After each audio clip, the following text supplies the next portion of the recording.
একের পর এক চাঞ্চল্যকর তথ্য প্রকাশ করছেন আল জাজিরার অনুসন্ধানী সাংবাদিক জুলকারনাইন সায়ের। ৩১ মে তিনি ফেসবুকে এক পোস্টে লিখেছেন, ২০০৭ সালে তৎকালীন তত্ত্বাবধায়ক সরকারের বিশেষ অনুরোধে কলকাতায় থাকা সন্ত্রাসীদের আটকের অভিযান শুরু হয়। তখন কলকাতার সিআইডি কর্মকর্তা রাজীব কুমার সুব্রত বাইনকে গ্রেফতারের জন্য বহু চেষ্টা করেও ব্যর্থ হয়। সুব্রত ভারতীয় গোয়েন্দা সংস্থার পরামর্শে ও সহায়তায় আলী মোহাম্মদ নামে একটি ভারতীয় পাসপোর্ট তৈরি করে। বিডিআরের যখন হত্যাযজ্ঞের সময় সাবেক বিডিআর সদস্য ও আওয়ামী লীগের স্থানীয় নেতা তোরাব আলী ভারতের ৫টি নম্বরে যোগাযোগ রক্ষা করে। ধারণা করা হয় এর একটি নম্বর ছিল সুব্রত বাইনের। তোরাব আলীর ছেলে লেদার লিটনের সাথে সুব্রতর বেশ ঘনিষ্ঠ সম্পর্ক ছিল।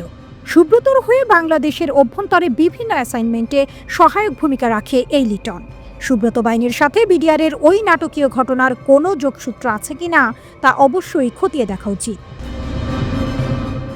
জানা গিয়েছে, বিডিআর ঘটনার কিছুদিন পরেই কলকাতার সিআইডি কর্মকর্তা রাজীব কুমারের সাথে সুব্রত বাইনের দ্বন্দ্ব শুরু হয়। সুব্রতর সহযোগিতায় কলকাতার বাংশাল কোর্টে রাজীব কুমারের নামে একটি অভিযোগও দায়ের করে। রাজীব কুমার পুলিশের কর্মকর্তা হলেও তিনি আইবি এর সাথে সংশ্লিষ্ট ছিলেন। ভারতের আভ্যন্তরীণ ব্যুরোক্রেসিতে এনআইএ এবং আইবি বনাম র এর সাথে সবসময়ই একটি শীতল প্রতিযোগিতা চলে। এ কারণে রাজীব কুমার রয়ের অ্যাসেট হবার কারণে সুব্রত বাইনকে এক প্রকার চাপের মাঝেই রাখত।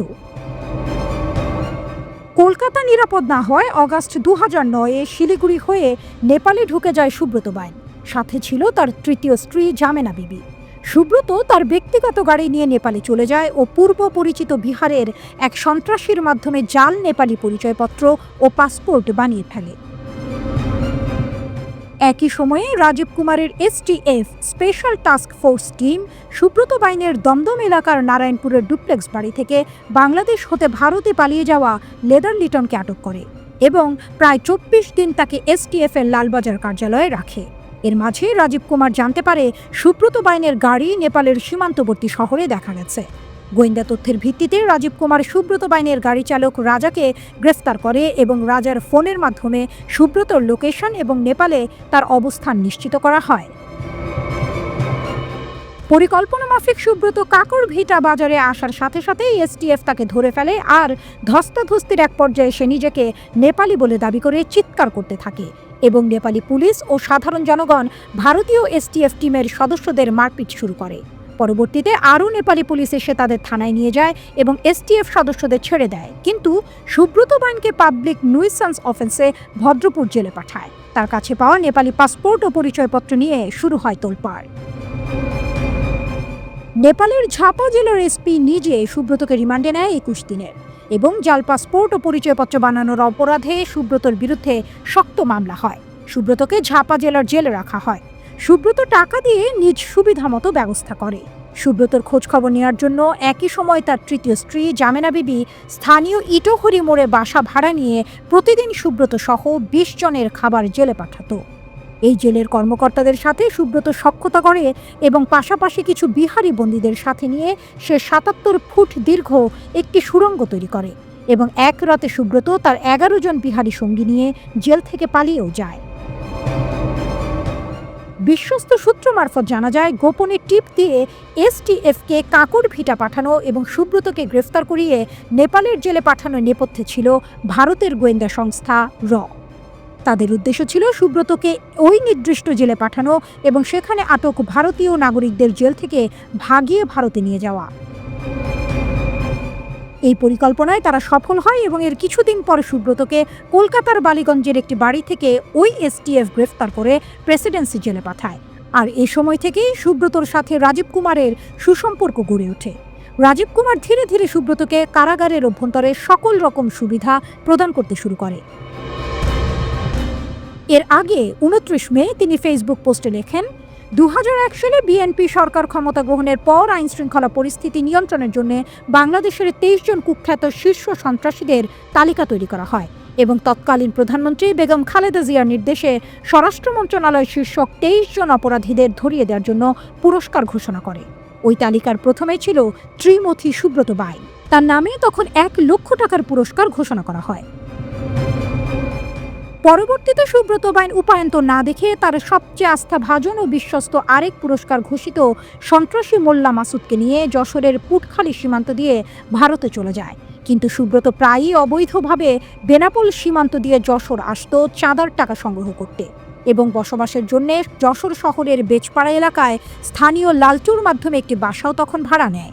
সুব্রতর দ্বিতীয় স্ত্রী বিউটি, সন্তান নূর, বিথি ও রিপন এখানেই অবস্থান করত এবং দেশের বিভিন্ন এলাকা হতে মাসিক চাঁদার টাকা আদায়ের পর আবার সীমান্ত পার হয়ে কলকাতা চলে যেত। এরই মাঝে কলকাতা পুলিশ সুব্রতকে কালীঘাট এলাকা থেকে গ্রেফতার করে। আটক সুব্রতকে ছাড়াতে নানামুখী তৎপরতা শুরু করে আরেক শীর্ষ সন্ত্রাসী তানভীরুল ইসলাম জয় এবং তার যোগাযোগ ব্যবহার করে সুব্রতকে জেল থেকে মুক্ত করে। তানভীর জয় ছোটবেলায় দার্জিলিংয়ে পড়াশোনার সুবাদে ভারতীয় স্টাবলিশমেন্টে তার কিছু বন্ধু ছিল, যারা দেশটির সামরিক বাহিনী, পুলিশ প্রশাসন এবং সরকারি বিভিন্ন কার্যালয়ে কর্মরত ছিল। এই ঘটনার পর জয় সুব্রত বাইন এবং মোল্লা মাসুদকে ডেকে পাঠান তৎকালীন কলকাতার পুলিশ কমিশনার এস.কে. চক্রবর্তী। তখন থেকে মূলত এই তিনজনের ভারতীয় গোয়েন্দা সংস্থা র এবং সেনা গোয়েন্দা MI এর সাথে সম্পর্ক শুরু হয়। জয় শারীরিকভাবে ফিট না হওয়ায় রয়ের গোয়েন্দা অফিসাররা সুব্রত বাইন, মোল্লা মাসুদ ও তাদের সহযোগী গোলাম মোর্তজা বাবু ওরফে মধু বাবুকে ভারতের মধ্যপ্রদেশ ও উত্তরপ্রদেশের বিভিন্ন স্থানে কমান্ডো প্রশিক্ষণ প্রদান করে নেয়। পরবর্তীতে রয়ের সিনিয়র কর্মকর্তা এস মাথুর সুব্রতদের দিল্লি ডেকে নেন এবং বাংলাদেশে লুকিয়ে থাকা ভারতের ULFA, United liberation of Nagaland সহ যেসব নিষিদ্ধ সংগঠন আছে সেসব সংগঠনের কিছু নেতাদের ছবি ও ঠিকানা দিয়ে অস্ত্র, অর্থ সহ মিশন কার্যকরী করতে যা যা প্রয়োজন সেসবের ব্যবস্থা করে দেয়। 2003 সালে সকল প্রস্তুতি নিয়ে সুব্রত ঢাকায় আসে এবং মোহাম্মদপুর এলাকার একটি বাড়িতে হামলা করে নাগাল্যান্ডের সার্বভৌমত্ব দাবি করা বম সম্প্রদায়ের এক নেতার স্ত্রী ও তার 7 বছরের সন্তানকে হত্যা করে। এছাড়াও পাকিস্তানি বংশোদ্ভূত মোহাম্মদ বিহারি ক্যাম্পের মোস্তাকিম কাবাবের মালিক মোস্তাকিমকে গুলি করে হত্যা করে। মুত্তাহিদা কওমি মুভমেন্ট নামের পাকিস্তান ভিত্তিক একটি সংগঠনের সাথে সংশ্লিষ্টতার কারণে ভারতীয় গোয়েন্দা সংস্থার মাথা ব্যথার কারণ হয়ে দাঁড়িয়েছিল মোস্তাকিম। এছাড়াও বহুবার উলফার নেতা পরেশ বড়ুয়াকে হত্যার চেষ্টা করে সুব্রত বাইন।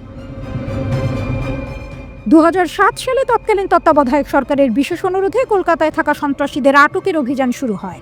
তখন কলকাতার CID কর্মকর্তা রাজীব কুমার সুব্রত বাইনকে গ্রেফতারের জন্য বহু চেষ্টা করেও ব্যর্থ হয়। সুব্রত ভারতীয় গোয়েন্দা সংস্থার পরামর্শে ও সহায়তায় আলী মোহাম্মদ নামে একটি ভারতীয় পাসপোর্ট তৈরি করে প্রথমে সিঙ্গাপুর এবং পরে চীনে গিয়ে থিতু হয়।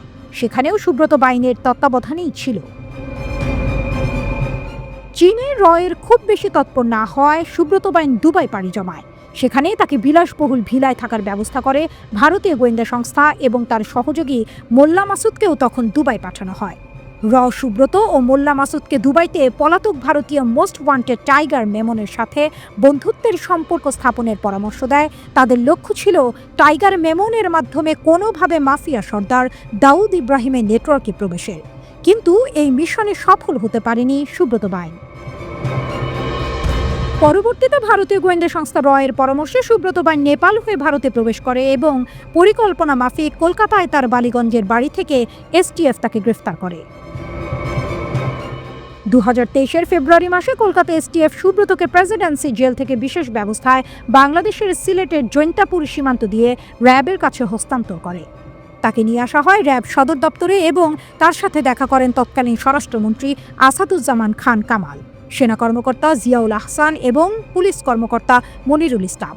সুব্রতকে নতুন লক্ষ্য দেওয়া হয় এবং বলা হয় এই কাজ সফলভাবে করতে পারলে তাকে পরিবার সহ কানাডায় স্থায়ীভাবে থাকার বন্দোবস্ত করা হবে। সুব্রত প্রস্তাবে রাজি হলে তাকে কুখ্যাত জিয়াউল আহসানের তত্ত্বাবধানে র্যাব কার্যালয়ের ভেতরেই একটি কক্ষে রাখা হয় এবং তার মেয়ে বিতুর সাথে নিয়মিত যোগাযোগের ব্যবস্থাও করে দেওয়া হয়। এই সময় সুব্রত বাইনকে জিয়াউল আহসানের ঘনিষ্ঠ কর্মকর্তারা দূরবর্তী টার্গেটকে লক্ষ্য করে আঘাতের প্রশিক্ষণ প্রদান করে। তাকে স্নাইপার রাইফেলের ব্যবহার, মুভিং টার্গেটকে গুলি করার আগে বাতাসের গতি, আর্দ্রতা, দূরত্ব এসব খুঁটিনাটি বিষয়ে ট্রেনিং দেওয়া চলতে থাকে। 2023 সালের ডিসেম্বর মাসে সুব্রতর সাথে সাবেক স্বরাষ্ট্রমন্ত্রী আসাদুজ্জামান খান কামাল, জিয়াউল আহসান, মনিরুল ইসলাম ও ভারতীয় গোয়েন্দা সংস্থার একজন কর্মকর্তা দেখা করে এবং টার্গেট যুক্তরাজ্যে বসবাসরত একটি রাজনৈতিক দলের শীর্ষ নেতা বলে অভিহিত করে। তারা সুব্রতকে পাকিস্তানি পাসপোর্টে লন্ডন পাঠানোর কথা বলে এবং লন্ডনে মিশনটি সম্পন্ন করার জন্য যা যা সহায়তা লাগবে তা কূটনৈতিক চ্যানেলে প্রদান করা হবে বলে সুব্রতকে নিশ্চিত করে। কাজ হবার পর সুব্রত ও তার পরিবারকে ভারতীয় পাসপোর্টে কানাডায় পাঠানোর ব্যবস্থা করা হবে, এই বিষয়টি পুনর্ব্যক্ত করা হয়। তারা এটাও জানায় এই কাজের ব্যাপারে সরকারের সর্বোচ্চ পর্যায়ের আগ্রহ আছে এবং সর্বোচ্চ মহলের গ্রিন সিগন্যাল পেলেই পাঠানো হবে এবং তার বেশভূষা যেন পাকিস্তানি বলে মনে হয় এ ব্যাপারেও গুরুত্ব দেওয়া হয়।